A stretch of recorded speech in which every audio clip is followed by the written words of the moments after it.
আসসালামু আলাইকুম। বর্তমানে বহুল চর্চিত একটি বিষয় হচ্ছে যে সেন্ট মার্টিন দ্বীপ। অনেকে দাবি করছেন বাংলাদেশ নাকি আমেরিকাকে সেন্ট মার্টিনে সামরিক ঘাঁটি করার শর্তে সরকার পরিবর্তনের জন্য যতটুকু যা কিছু করার প্রয়োজন সব কিছু আমেরিকা করেছে। আচ্ছা, ভেরি ওয়েল। তাদের উদ্দেশ্যে বলতে চাই, সামরিক বিষয়ে যাদের ন্যূনতম জ্ঞান আছে তারা এ ধরনের স্টুপিড মানে কথাবার্তা কখনো বলতে পারেন না। কেননা আমি বলি, সামরিক বিষয় নিয়ে আমি কিন্তু একটু হলে ঘাটাঘাটি করি, একটু হলে জ্ঞান আছে। সেইখান থেকে বলতে পারি পৃথিবী জুড়ে আমেরিকার প্রায় 750-এর বেশি সামরিক ঘাঁটি রয়েছে। আর যে সামরিক ঘাঁটিগুলো রয়েছে তাদের সর্বনিম্ন আয়তন হচ্ছে যে প্রায় 40,000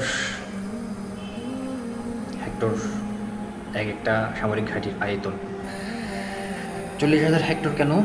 দেখুন, আমেরিকার এমন কোনো সামরিক ঘাঁটি নেই যেখানে তাদের যুদ্ধবিমান ওঠানামা করার মতো রানওয়ে নেই। আর একটা রানওয়ে করতে গেলে সর্বনিম্ন 1 কিলোমিটার বা 3,000 মিটার রানওয়ের প্রয়োজন। আবার শুধুমাত্র যুদ্ধবিমান না, এই সামরিক ঘাঁটিগুলোতে সামরিক সরঞ্জাম এবং সৈন্যদের সকল প্রকার রসদ সরবরাহ করার জন্য আমেরিকার সবচেয়ে বড় সামরিক পরিবহন বিমান C-130 হারকিউলিস, যেটা বাংলাদেশেও গত বছর যুক্ত হয়েছে, এমন বিমান ওঠানামা করা অবশ্যই বাঞ্ছনীয়।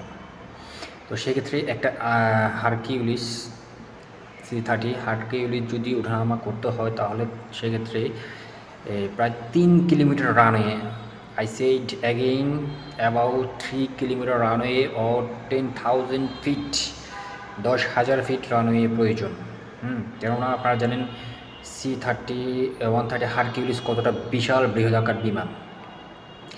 আর এটার যে লোডিং ক্যাপাসিটি প্রায় 15 লক্ষ পাউন্ড ধারণ ক্ষমতা, এটা নিয়ে সে উড্ডয়ন করে বা অবতরণ করে। সেক্ষেত্রে এইটা অবতরণ বা উড্ডয়নের জন্য যতটুকু স্ট্রং মাটি বা বেস প্রয়োজন সেটা সেন্ট মার্টিনে কখনো সম্ভব না। কেননা সেন্ট মার্টিন একটি বালুকাময় দ্বীপ, এমনকি বিজ্ঞানীরা আশা করছেন যে অতি শীঘ্রই হয়তোবা এই অতি নরম বালু হওয়ার কারণে এটি ক্ষয়ে ক্ষয়ে সাগরে বিলীন হয়ে যেতে পারে। সেক্ষেত্রে 130 হারকিউলিসের মতো একটা ভারী বিমান উড্ডয়ন বা অবতরণ করতে গেলে অবশ্যই সেখানে এই রানওয়ে টিকবে না, রানওয়ে ডেবে যাবে। দ্বিতীয় কথা হচ্ছে যে, সবচেয়ে গুরুত্বপূর্ণ কথা হচ্ছে যে, আপনারা জানেন কিনা জানি না, আমাদের সেন্ট মার্টিনের আয়তন হচ্ছে অনলি 430 হেক্টর, অর্থাৎ 4,300 হেক্টর জমি মাত্র আমাদের সেন্ট মার্টিনের ছেড়াদ্বীপ সহ সকল কিছুর আয়তন মিলিয়ে। সেক্ষেত্রে 43, কোথায় 43 আর কত 40,000, অ্যাবাউট 10 টাইমস, 10 গুণ বেশি কিন্তু আরও প্রয়োজন।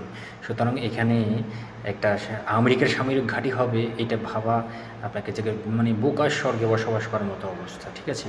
সো আমাদেরকে আর বোকা বানাইতে আসেন না, আমরা ভালোই বুঝি। বর্তমান আর এটা 1990 দশক না, এটা 2024। এখানে সবাই নেট ঘাটাঘাটি করে কোনটা কিসের জন্য উপযোগী, কোনটা কিসের জন্য প্রয়োজন আমরা বুঝি ভাই। ঠিক আছে? ভালো থাকবেন। আসসালামু আলাইকুম।